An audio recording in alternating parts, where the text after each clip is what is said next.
नमस्कार बच्चों। कल हम लोग नागरिक शास्त्र के फर्स्ट चैप्टर यानी शीत युद्ध के बारे में अध्ययन किया। शीत युद्ध के बारे में फिर दोबारा हम एक बार आपको पुनः बता दे रहे हैं। शीत युद्ध की शुरुआत द्वितीय विश्व युद्ध के बाद हुई। अनेक घटनाएं घटित हुई। उसी में भारत गुट निरपेक्ष आंदोलन की स्थापना की। द्वितीय विश्व युद्ध के बाद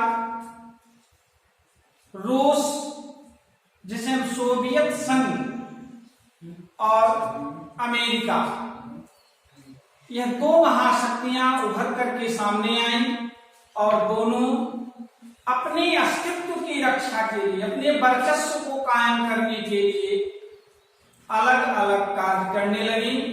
परिणाम यह हुआ कि दोनों के बीच शीत युद्ध की शुरुआत। अमेरिका पूंजीवादी व्यवस्था का द्योतक था, सोवियत संघ साम्यवादी व्यवस्था का। लेकिन शीत युद्ध का अंत जिस व्यवस्था से समाप्त हुआ वह व्यवस्था थी सोवियत संघ का कमजोर होना। सोवियत संघ अपनी साम्यवादी व्यवस्था को आधार बनाते हुए गरीब समाज में कमजोर वर्ग को लेकर के चलने के साथ साथ आर्थिक संपन्नता की तरफ से अपना ध्यान हटा दिया। परिणाम यह हुआ कि पूंजीवादी व्यवस्था के बराबर अपने को स्थापित करने के लिए सबसे गलत ढंग से कार्य किया, शस्त्र निर्माण की तरफ ध्यान दिया। परिणाम यह हुआ कि पूरा सोवियत संघ और उसके सदस्य देश शस्त्र निर्माण की तरफ अग्रसर हुए। उन्होंने अन्य आर्थिक व्यवस्थाओं के ऊपर ध्यान नहीं दिया और यह धीरे धीरे सोवियत संघ आर्थिक रूप से पिछड़ गया। परिणाम क्या हुआ? 1991 ईस्वी में सोवियत संघ का विघटन हो गया। सोवियत संघ जो पूर्वी यूरोप और अपने परिक्षेत्र के जो 15 राष्ट्रों को लेकर के बना हुआ था वह अलग हो गए, विखंडित हो गए। परिणाम क्या हुआ कि शीत युद्ध के अंत के साथ साथ साम्यवादी व्यवस्था का भी अंत हो गया, जिसका सबसे प्रमुख कारण हमारे इतिहासकार राजनीतिज्ञ मानते हैं कि बर्लिन की दीवार, जो 1961 में जिसका निर्माण हुआ था, जिसमें पूर्वी जर्मनी साम्यवादी व्यवस्था की द्योतक थी और पश्चिमी जर्मनी पूंजीवादी व्यवस्था की, जो 1991 ईस्वी में बर्लिन की 150 मीटर लंबी दीवार ध्वस्त कर दी और जर्मनी का एकीकरण हो गया। साथ ही साथ जो पूर्वी यूरोप के देश साम्यवादी व्यवस्था के द्योतक थे वह भी पूंजीवादी व्यवस्था की तरफ जाने। परिणाम यह हुआ कि सोवियत संघ जो एक महाशक्ति के रूप में उभरा हुआ था उसका परिणाम यह हुआ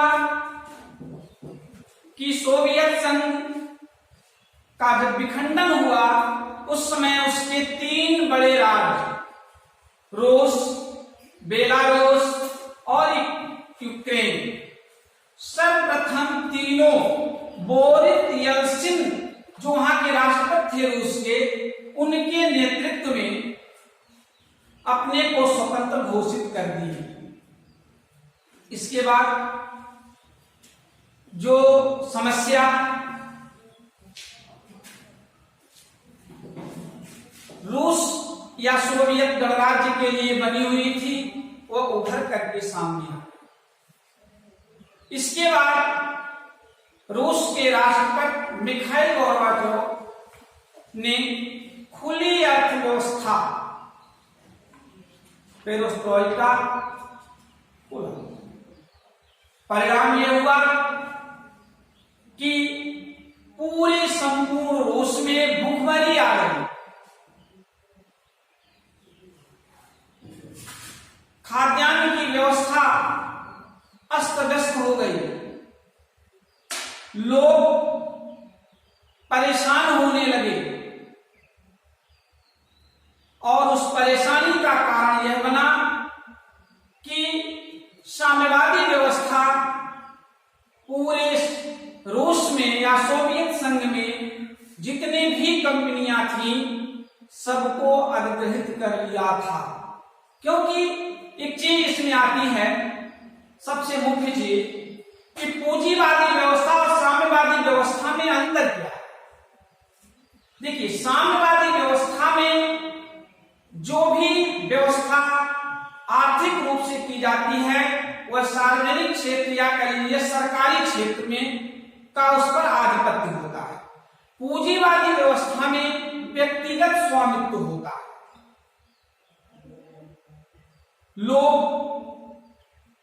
पूंजीवादी व्यवस्था में सर्वहारा वर्ग, जो गरीब वर्ग होता है उनका शोषण होता है, जो धनिक वर्ग होते हैं वो आगे निकलते हुए चले जाते हैं। साम्यवादी व्यवस्था में या समाजवाद में यह होता है कि जो छोटे वर्ग के लोग होते हैं, सर्वहारा वर्ग के लोग होते हैं, गरीब लोग होते हैं, उन पर ध्यान दिया जाता है और इसके अतिरिक्त कोई भी कार्य साम्यवादी व्यवस्था में इस ढंग से नहीं किया जाता है कि जिससे हमारी गरीब या निर्धन जनता जो है वह आगे बढ़े, लेकिन अन्य पूंजी वर्ग व्यवस्था को हम समाप्त करने की तरफ या उसको समाप्त करने की तरफ ध्यान देते हैं, बल्कि उसको बढ़ाने की तरफ ध्यान नहीं देते। परिणाम यह होता है कि पूंजीवादी अर्थव्यवस्था आगे निकल जाती है और साम्यवादी व्यवस्था पिछड़ जाती है, क्योंकि वह लोग अपने सार्वभौमिक चीजों पर ध्यान नहीं देते। अब इसके बाद यह आता है, क्या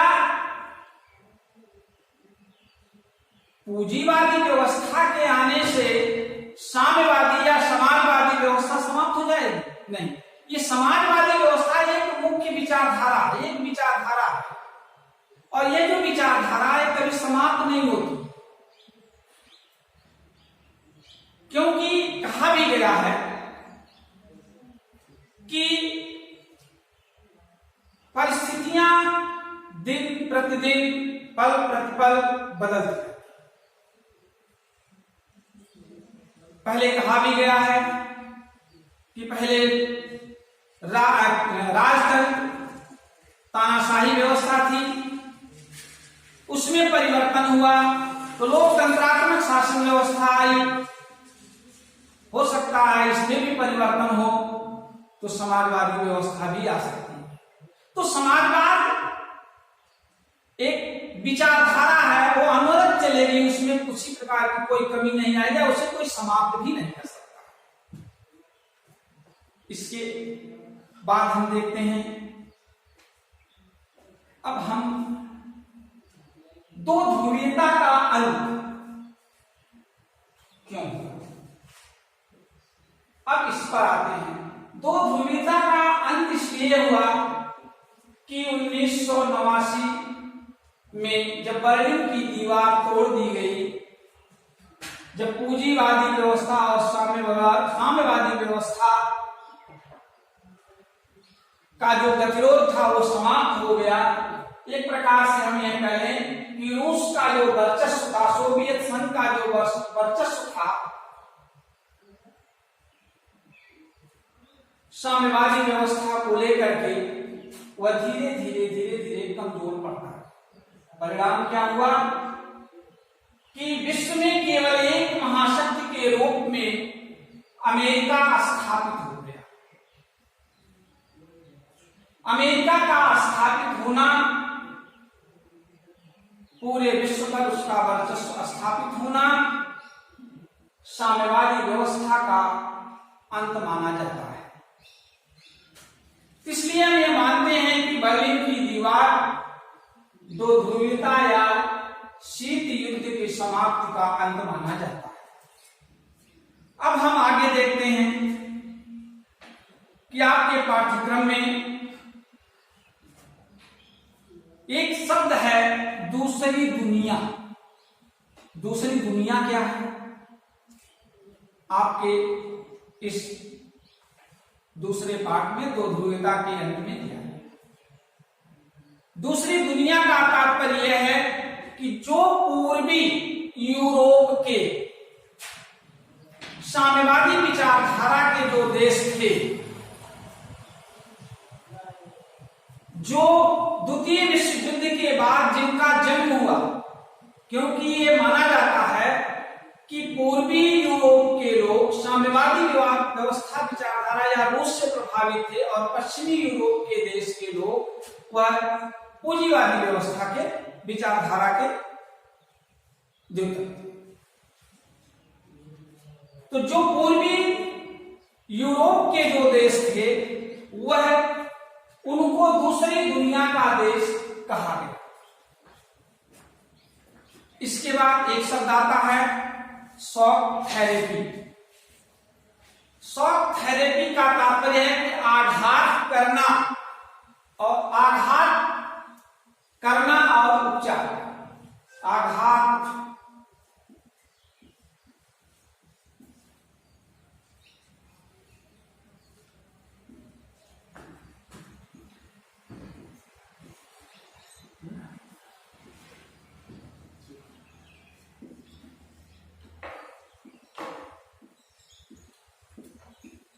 आघात करके उपचार का कहने का मतलब शॉक थेरेपी यही है।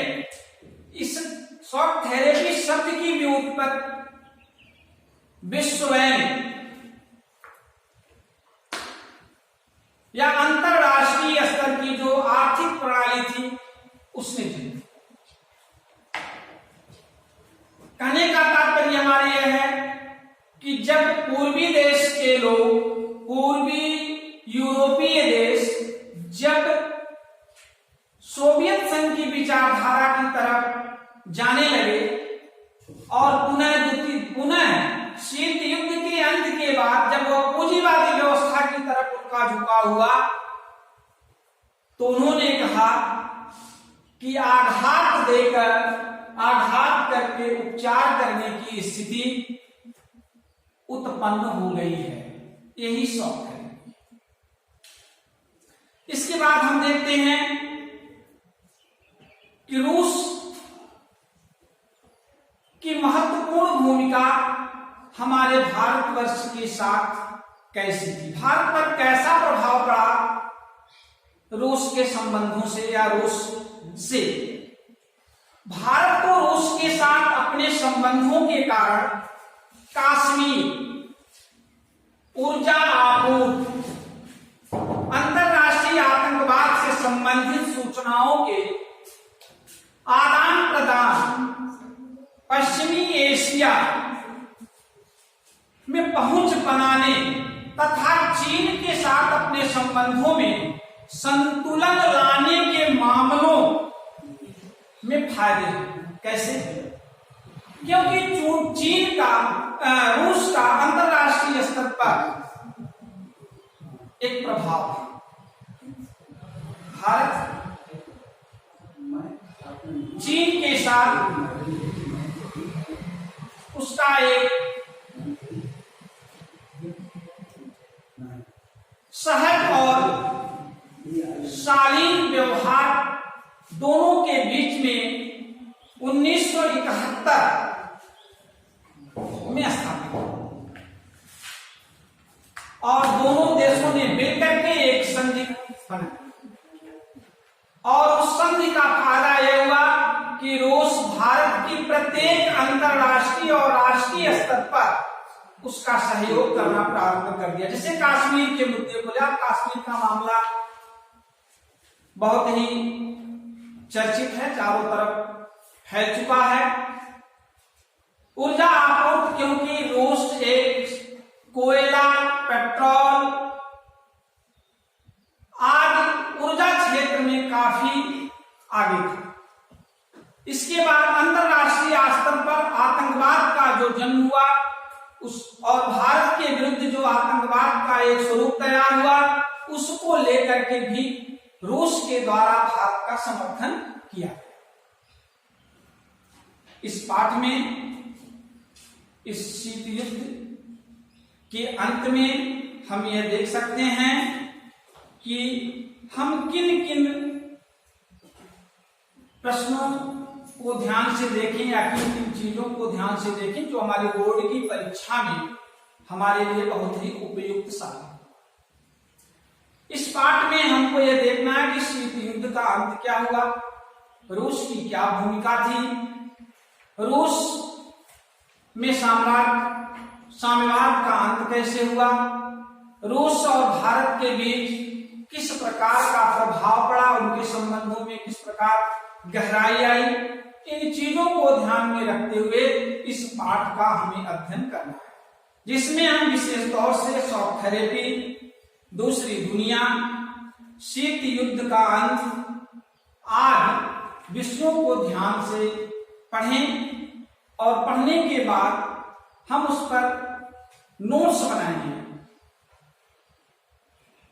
कुछ चीजें ऐसी हैं इसमें कि जो हमें छोटी छोटी चीजें, बड़ी नहीं है, छोटी छोटी चीजें हैं, उनको ध्यान से देखें और याद करें, समझें, जो आगामी बोर्ड की परीक्षा में हमारे लिए वो लाभदायक है। धन्यवाद।